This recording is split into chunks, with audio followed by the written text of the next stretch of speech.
और इस बीच एक बड़ा अपडेट बता रहे हैं, ईरान ने फिर से बंद कर दिया स्ट्रेट ऑफ हॉर्मुज को। बड़ी जानकारी, ईरान ने फिर से बंद किया स्ट्रेट ऑफ हॉर्मुज को। हॉर्मुज पर पहले की तरह नियंत्रण जारी रहेगा, ये सैन्य प्रवक्ता की तरफ से कहा गया। अमेरिका बार बार उल्लंघन कर रहा है, ऐसे में ये प्रतिबंध जो है, ये नियंत्रण जो है वो जारी रहेगा। हॉर्मुज पर ईरान ने फिर से सख्ती दिखा दी है। हॉर्मुज पर ईरान की अमेरिका को चेतावनी, ईरानी बंदरगाहों से नाकाबंदी हटाने की मांग और एक बार फिर से सख्ती दिखाता हुआ नजर आया ईरान। तो हॉर्मुज पर ईरान की अमेरिका को ये चेतावनी, और ऐसे में बड़ा सवाल यही है कि आखिर किन परिस्थितियों में हॉर्मुज को फिर से बंद कर दिया गया है। जिस हॉर्मुज के खोलने के दावे किए जा रहे थे उसे एक बार फिर से बंद कर दिया है। और ऐसे में ये जानकारी सामने आ रही है कि अभी कोई बात बनती हुई नजर नहीं आ रही है, यानी जो दावे ट्रंप कर रहे थे वो इस वक्त ऐसा लग रहा है कि सिर्फ खोखले थे। और ईरान ने एक बार फिर से हॉर्मुज को लेकर सख्ती दिखा दी है। ईरान की अमेरिका को भी चेतावनी है। ईरानी बंदरगाहों से नाकेबंदी हटाने की मांग ईरान कर रहा है, जबकि खुद यहां पर स्ट्रेट ऑफ हॉर्मुज में एक बार फिर से बंदिशें लगा दी हैं। तो ईरान ने फिर से स्ट्रेट ऑफ हॉर्मुज को बंद कर दिया है। और ये बड़ी जानकारी, क्योंकि अब तक ये कहानी सामने आ रही थी कि स्ट्रेट ऑफ हॉर्मुज खुल चुका है। अमेरिका बड़े बड़े दावे कर रहा था कि यहाँ पर किसी भी तरह से स्ट्रेट ऑफ हॉर्मुज को बंद नहीं किया जा सकता, और ईरान उनकी बातें मान गया है। लेकिन हकीकत कुछ और है, बल्कि ईरान अब अमेरिका को चेतावनी भी दे रहा है। देखिए, आप कुल मिलाकर स्ट्रेट ऑफ हॉर्मुज पर अभी तक स्थिति जो है वो पूरी तरीके से क्लियर नहीं हो पाई है। एक तरफ अमेरिका, लगातार अमेरिका की तरफ से नाकाबंदी की गई और ईरान से कहा गया कि स्ट्रेट ऑफ हॉर्मुज को खोल दे। अब ईरान ने फिर से बंद कर दिया स्ट्रेट ऑफ हॉर्मुज को, क्योंकि ईरान का कहना है कि अमेरिका भी तो नाकाबंदी हटाए। ये कैसी हिपोक्रेसी है, एक तरफ अमेरिका नाकाबंदी कर रहा है और ईरान से मांग कर रहा है कि वो स्ट्रेट ऑफ हॉर्मुज को खोल दे। इस बीच एक अपडेट बता रहे, स्ट्रेट ऑफ हॉर्मुज से वापस लौट रहे जहाज, स्ट्रेट ऑफ हॉर्मुज से जहाज वापस लौट रहे। IRGC ने की है हॉर्मुज को बंद करने की घोषणा। तो बड़ी खबर सामने आ रही है, IRGC ने हॉर्मुज को बंद करने की घोषणा की। स्ट्रेट ऑफ हॉर्मुज से वापस लौटे हैं तकरीबन 20 जहाज। अमेरिकी नाकेबंदी के खिलाफ ईरान ने बंद किया है हॉर्मुज, और ईरानी बंदरगाहों से अमेरिकी नाकेबंदी हटाने की मांग की जा रही है। तो यहाँ पर सख्ती दिखाता हुआ ईरान दिख रहा है। ऐसे में 20 जहाजों को वापस लौटा दिया है। स्ट्रेट ऑफ हॉर्मुज से जहाज वापस लौट रहे हैं, यानी स्ट्रेट ऑफ हॉर्मुज खुला नहीं है। अगर फीस चुकाएंगे, टोल देंगे, तभी इन जहाजों को आगे बढ़ने की इजाजत है। स्ट्रेट ऑफ हॉर्मुज से 20 जहाज वापस लौटे हैं। ईरानी सैन्य प्रवक्ता ने इस बाबत जानकारी दी है, हॉर्मुज बंद करने की जानकारी दी है, और यहाँ पर शर्त लगा दी है। IRGC की तरफ से ये शर्त लगा दी गई ईरान की तरफ से कि हॉर्मुज की पर जो नाकाबंदी अमेरिका ने की हुई है वो नाकाबंदी अमेरिका हटाए, नहीं तो ईरान ने भी यहाँ पर एक बार फिर से ये तालाबंदी कर दी है, यानी कि ईरान ने एक बार फिर से नियंत्रण कर लिया है। कुल मिलाकर जो स्थिति है वो बनी हुई है, और इन सब के बीच भारतीय जहाज को ईरानी नेवी ने वापस भेज दिया है। तो बड़ी खबर आ रही है, जहाज को ईरानी नेवी ने वापस भेज दिया है। हॉर्मुज पार कर रहे जहाज को वापस भेजा है। जहाज को वापस भेजने का वीडियो अब सामने आ रहा है। ये बड़ी खबर, बड़ी जानकारी। भारतीय जहाज को ईरानी नेवी ने वापस भेज दिया है। भारतीय जहाज को ईरानी नेवी वापस कर रही है। तो हॉर्मुज पार कर रहे जहाज को वापस भेजा गया है।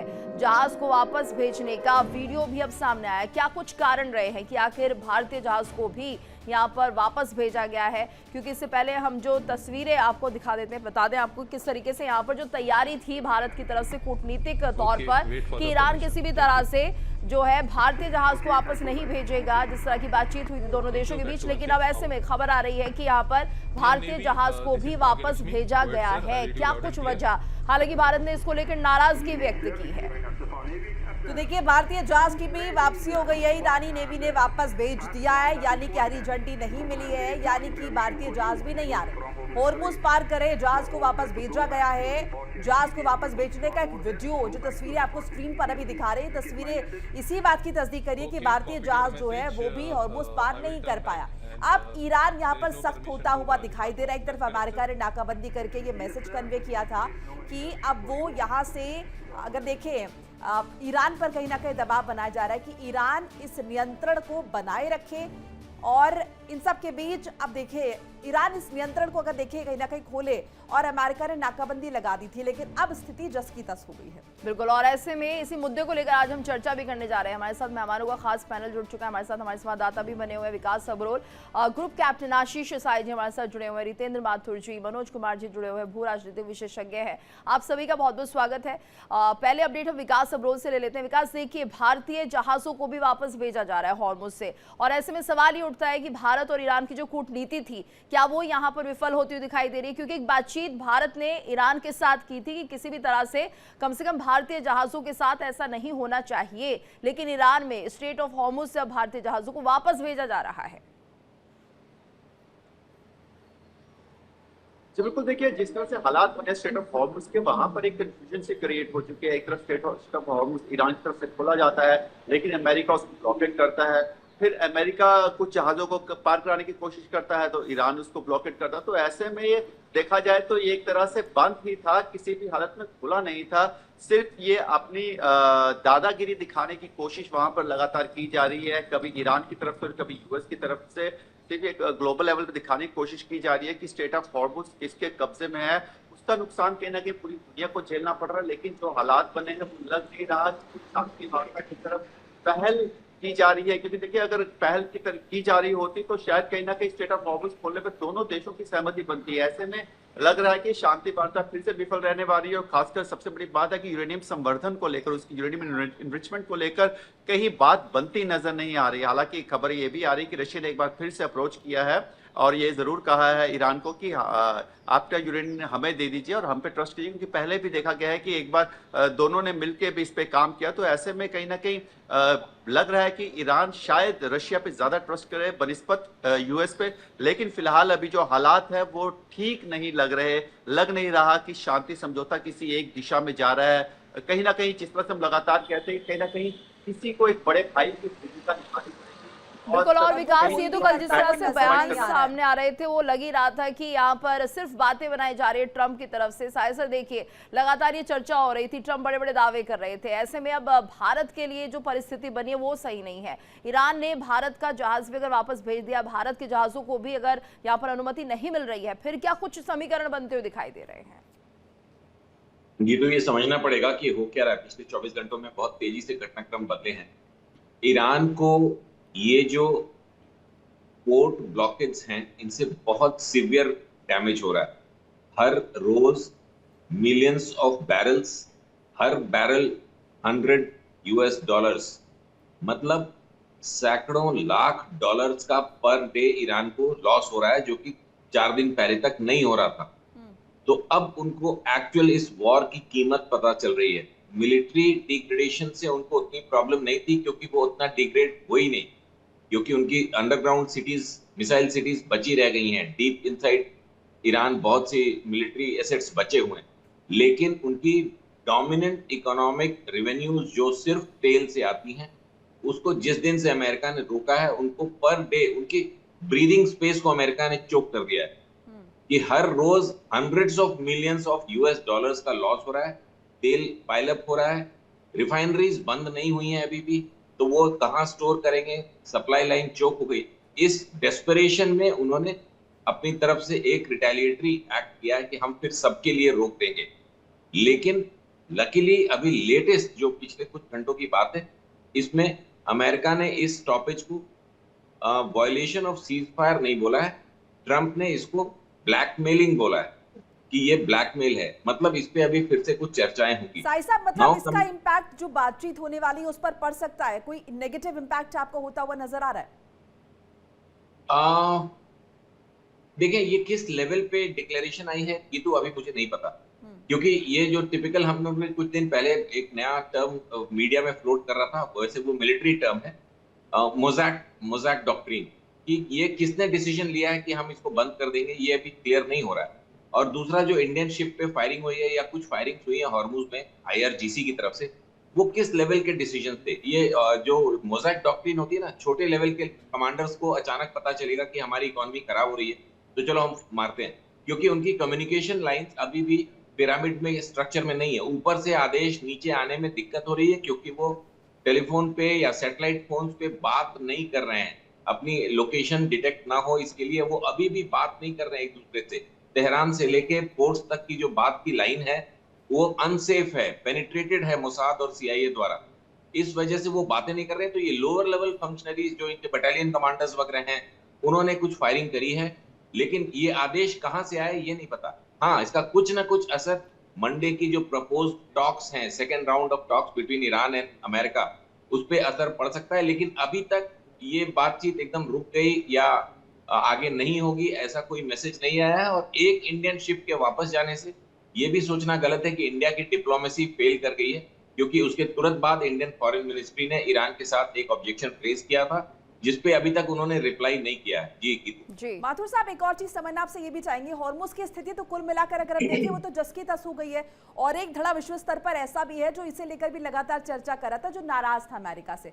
लेकिन अब चूंकि यहाँ पर ईरान की तरफ से भी अब ये साफ कह दिया गया कि हॉर्मुज अभी नहीं खुलेगा, सो वो जो धड़ा है उनके बीच अब ज्यादा मतलब अगर कहें कि एक बार फिर से बैठकों का दौर और इस बात को लेकर चर्चा की कैसे इसे खुलवाया जाए। जी, ऐसा है कि इसके अंदर ये जो स्टेट ऑफ हार्मोस है ये एक हथियार की तरह यूज किया जा रहा है। अगर अब बम्बार्डिंग नहीं होगी तो इसको रोक लगाएंगे तो उसके कारण लोगों का दबाव बढ़ेगा, दबाव की टैक्टिक्स यूज की जा रही है। और ये जो भारत के जहाज पर हमला हुआ है, इसके हमला कराने के पीछे ज्यादा भी बोल नहीं सकते अपन, तो फिर भी ये कहा जा सकता है कि इसके पीछे चीन होगा जरूर। तो चाइना देख रहा है कि भारत की जबरदस्ती दोस्ती अच्छी बढ़ रही है, जबकि मेरी तो बहुत अच्छी दोस्ती है ईरान के साथ, तो भारत के बीच में आ रहा है, तो भारत के जहाज पे हमला कराओ, जैसे भारत भी एक दबाव बनाने वाले लोगों को शामिल हो जाएगा। अभी क्या हो रहा है, भारत चुप होकर बैठा है, तो मेरा काम चल रहा है, चल दो दुनिया में। और ये जो स्टेट ऑफ हार्मोस है, इसके अंदर अमेरिका उधर से रस्साकशी कर रहा है, इधर से ईरान कर रहा है। अब जैसे साहिब साहब ने बताया कि इनके पीछे कम्युनिकेशन एरर है, ग्रेट कम्युनिकेशन एरर। ऊपर के लोग जब नीचे के कमांड्स को बात नहीं कर पाएंगे तो ऊपर के अफसरों का नीचे कैसे जाएगा, और आदेश जा नहीं पाता क्योंकि उनके सारे नेटवर्क इनका बहुत सक्रिय वहाँ पे।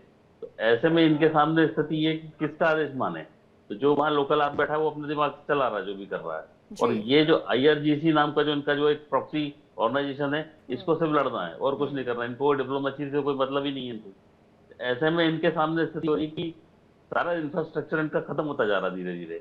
अब ये बहुत ऐसी स्थिति में लड़ाई में पहुंचा दी गई है। अब जैसे 2 दिन बाद सीज फायर खत्म हो जाएगा, 22 तारीख को सीज फायर भी खत्म हो जाएगा, पर डोनाल्ड ट्रंप जैसा कह रहे हैं कि वो फिर एक पीस टॉक के लिए बैठेंगे। अब क्या होता है वो तो पता चलेगा 2 दिन बाद ही। लेकिन माथुर जी, जो मुख्य मांगे हैं वो जो ट्रंप कह रहे हैं पूरी हो जाएगी, वो पूरी होती हुई नहीं दिखाई दे रही है। एनरिच्ड यूरेनियम को लेकर सहमति बनना बहुत मुश्किल होगा, और ये आने वाले जो पीस टॉक है उसमें भी समझ में आएगा सभी को। बने रहिएगा सर, हमारे साथ इस पर भी आपसे जवाब लेंगे। लेकिन एक बड़ी खबर आ रही है, ईरान के मिसाइलों को लेकर बड़ा खुलासा हुआ है। द न्यूयॉर्क टाइम्स की रिपोर्ट में बड़ा खुलासा हुआ है। ईरान की 70% मिसाइलें अभी भी बची हुई हैं। बैलिस्टिक मिसाइल का लगभग 70% स्टॉक सेफ है। मिसाइल लॉन्चर्स का 60% हिस्सा सुरक्षित है। ड्रोन बेड़े का भी करीब 40% हिस्सा बचा हुआ है। तो ये बहुत बड़ी खबर है कि यहाँ पर ईरान को अगर कमजोर समझा जा रहा है, तो न्यूयॉर्क टाइम्स से कह रहा है कि ईरान की 70% मिसाइलें अभी भी बची हुई है। तो देखिए, बड़ा खुलासा किया गया है, ये द न्यूयॉर्क टाइम्स की रिपोर्ट में खुलासा हुआ है। ईरान की 70% मिसाइल अभी भी बाकी है। बैलिस्टिक मिसाइल का भी तकरीबन 70% स्टॉक अभी सेफ बताया जा रहा है। मिसाइल लॉन्चर्स का 60% हिस्सा सुरक्षित है, और ड्रोन बेड़े का भी तकरीबन 40% हिस्सा बाकी है। मनोज जी, ये जो द टाइम्स, न्यूयॉर्क टाइम्स की रिपोर्ट का खुलासा, इसे कितनी गंभीरता से आप देख रहे हैं, और क्या यही वजह है जिसकी वजह से ईरान यहाँ पर हॉर्मुज को लेकर भी काफी सख्त नजर आ रहा है? मुझे ऐसा लग रहा है कि इस तरह की सूचना जो है वो पहली बार नहीं है। मुझे ऐसा लग रहा है कि सीज फायर के पहले भी बताया गया था कि वो ईरान का जो है मिसाइल अभी भी बचा हुआ, बैलिस्टिक मिसाइल अभी भी बचा हुआ है, और सफिशेंट उसके पास अभी भी मिसाइल है, ड्रोन है, और ये कंटिन्यू कर सकता है। तो मुझे ऐसा लग रहा है कि अमेरिका अभी भी अपना समझने के लिए तैयार नहीं है। वो अभी भी उसको लगता है कि हम ईरान का जो है वो लड़ाई कंटिन्यू करेंगे, और इसको जो है वो इन्वेस्टमेंट यूरेनियम की अगर बात करें, चाहे हॉर्मुज़ खुला लेंगे और कुछ प्रेशर दे करके। मुझे ऐसा लग रहा है कि ऐसा होने वाला अब नहीं है। जिस तरह से वन साइडेड जो है वो ट्रंप ने डिक्लेयर कर दिया था कि अब मैं बधाई देता हूँ ईरान को, जिस तरह से उन्होंने हॉर्मुज़ को खोल दिया, लेकिन ब्लॉकेज जो है अमेरिका साइड से वो कंटिन्यू रहेगा। और मुझे ऐसा लग रहा है कि जो वीकेंड का जो टाइम होता है, जिसमें वो लास्ट डे था विदेशी मार्केट का और अमेरिकन मार्केट का भी, वहाँ भी उसको लग रहा है कि वो शेयर को आगे बढ़ाना था, मार्केट को बूस्ट करना था, इसलिए इस तरह का स्टेटमेंट दे दिया। और मुझे ऐसा लग रहा है कि अभी 2 दिन भी बचा हुआ है, सैटरडे एंड संडे तो उसको लगा कि चलो इस तरह के स्टेटमेंट से मार्केट में एक तेजी आएगा, ऑयल मार्केट का जो रेट है वो भी कमेगा। लेकिन अब देखते हैं कि आने वाले समय में मंडे के बाद कही जा रही है कि दोनों पक्ष के बीच वार्ता हो सकती है, लेकिन अभी तक कुछ ऐसा इंडिकेशन नहीं रहा है। आज संडे हो गया, कल बिल्कुल वार्ता हो कैसे सकती है, वार्ता और वार्ता होगा? से पहले जो एक अच्छा एटमॉस्फेयर बनना चाहिए वो नहीं बन रहा है। साहिल सर देखिए यहाँ पर अब इसे कैसे समझे, जिस तरह से बात कही गई ट्रंप की तरफ से कि स्ट्रेट ऑफ हॉर्मुज खुल गया है, इराक ने भी अपनी मूवमेंट यहाँ पर कल शो की है, तो क्या माना जाए खुला तो होगा, लेकिन कुछ ऐसी बात जिसके चलते यूरेनियम को लेकर या फिर कुछ और ऐसी बात रही जिसके चलते ईरान यहाँ पर मानता हुआ नजर नहीं आया। सर इसी पर आपसे सवाल होगा, एक बड़ी खबर आ रही है, पहले उसे अपने दर्शकों को बता देते हैं। अमेरिका से दूसरे दौर की वार्ता भी अब अटक गई है, ये बड़ी खबर है, बड़ी जानकारी। ईरान के सुप्रीम लीडर मुस्तफा खामेनेई की चेतावनी, दुश्मनों को हार का स्वाद चखाएगी नेवी। मुस्तफा खामेनेई कह रहे हैं, यानी कि दूसरे दौर की वार्ता जिसको लेकर बहुत सारी उम्मीदें थी वो अब अटक गई है। यहाँ पर सीधे तौर पर ईरान के सुप्रीम लीडर मुस्तफा खामेनेई की चेतावनी सामने आ रही है, जिसमें कह रहे हैं दुश्मनों को हार का स्वाद चखाएगी नेवी। तो यहाँ पर साहिल सर ये भी बहुत बड़ा बयान है, हम तो उम्मीदें लगाए बैठे हैं, पूरा विश्व उम्मीद लगा रहा है कि देखिए दूसरे दौर की बातचीत होगी, कुछ अच्छा होगा, लेकिन ट्रंप का बड़बोलापन, बड़ी बड़ी बातें वो जो कर रहे थे, ऐसे में अब लग रहा है कि ये जो वार्ता है वो वाकई अटक गई है। गीतू मुझे लगता है कि ये अब धीरे धीरे आईआरजीसी की भी जो लेफ्ट ओवर लीडरशिप है ना, वो they are also talking like Trump, highly irresponsible, और जिसका उनको नहीं पता है क्योंकि वो ट्रेंड नेगोशिएटर्स नहीं है कि इनका क्या असर पड़ता है पब्लिक ओपिनियंस पे, और पब्लिक ओपिनियंस का असर पड़ रहा है गवर्नमेंटल डिसीजंस पे, क्योंकि हर जगह वो पब्लिक को ईरान में अपराइजिंग ना हो जाए, अमेरिका में उनके मिड टर्म इलेक्शन, तो मीडिया में जो खबरें फ्लोट करेंगे उनसे पब्लिक ओपिनियन स्विंग होते हैं, और पब्लिक ओपिनियन स्विंग होने पे गवर्नमेंट्स पे अच्छा खासा असर पड़ता है। इसीलिए मैच्योर तरीके से जो बातें करनी चाहिए वो ना ट्रम्प कर रहे हैं ना आईआरजीसी कर रही है, number 1। Number 2, Geetu I don't think कि सेकंड राउंड की टॉक्स डिसरप्ट होंगी, क्योंकि वो दोनों साइड्स के लिए बहुत जरूरी है। ट्रम्प के पास टाइम नहीं है, 60 दिन खत्म होने वाले हैं, और आईआरजीसी के पास अब ब्रीदिंग स्पेस भी नहीं है। अगर उनकी ऐसे ही तेल की बिक्री रुकी लेकिन सर एनरिच्ड यूरेनियम को लेकर बात नहीं बन पाएगी, फिर क्या होगा? मुझे लगता है कि it is more about the missile programme, it is not about the uranium पे मेरी असेसमेंट है personal, it may be against the analysts, कि वो कोई मेजर इशू नहीं है, उसको डिग्रेड करने को ईरान तैयार है। फाइनली उसका पोजीशन, फिजिकल पोजीशन किसके पास रहेगा, ये एक छोटा सा मुद्दा है, क्योंकि अगर वो इंस्पेक्शन को परमिट कर देते हैं 90 डेज पे या 60 डेज पे, including American members in the IAEA team, तो उसको डी एनरिच किया जा सकता है। That is not a major point. एक और जो मेजर डेवलपमेंट हुआ है गीतू, जो आपको कैप्चर करना है अभी सुबह for the new viewers, Israel ने लेबनान में अभी एक येलो जोन बनाने की बात की है, जैसे गाजा में, कि वो लेबनान के इंटरनेशनल बॉर्डर पे आईडीएफ नहीं लौटेगी, 10 किलोमीटर अंदर ही रहेंगे, और एक येलो मार्किंग करते हैं वो जिस एरिया में inside Lebanon Israel will fire on people who will come in that area, मतलब एक बफर जोन वहां क्रिएट करने की बात अभी शुरू हुई है। देखिए इंडिया डेली 24/7 अब आपके स्मार्ट टीवी पर। इंडिया डेली मौजूद है सभी डिजिटल प्लेटफॉर्म पर लाइव और लगातार। इंडिया डेली 24/7 हर दिन राष्ट्र को समर्पित।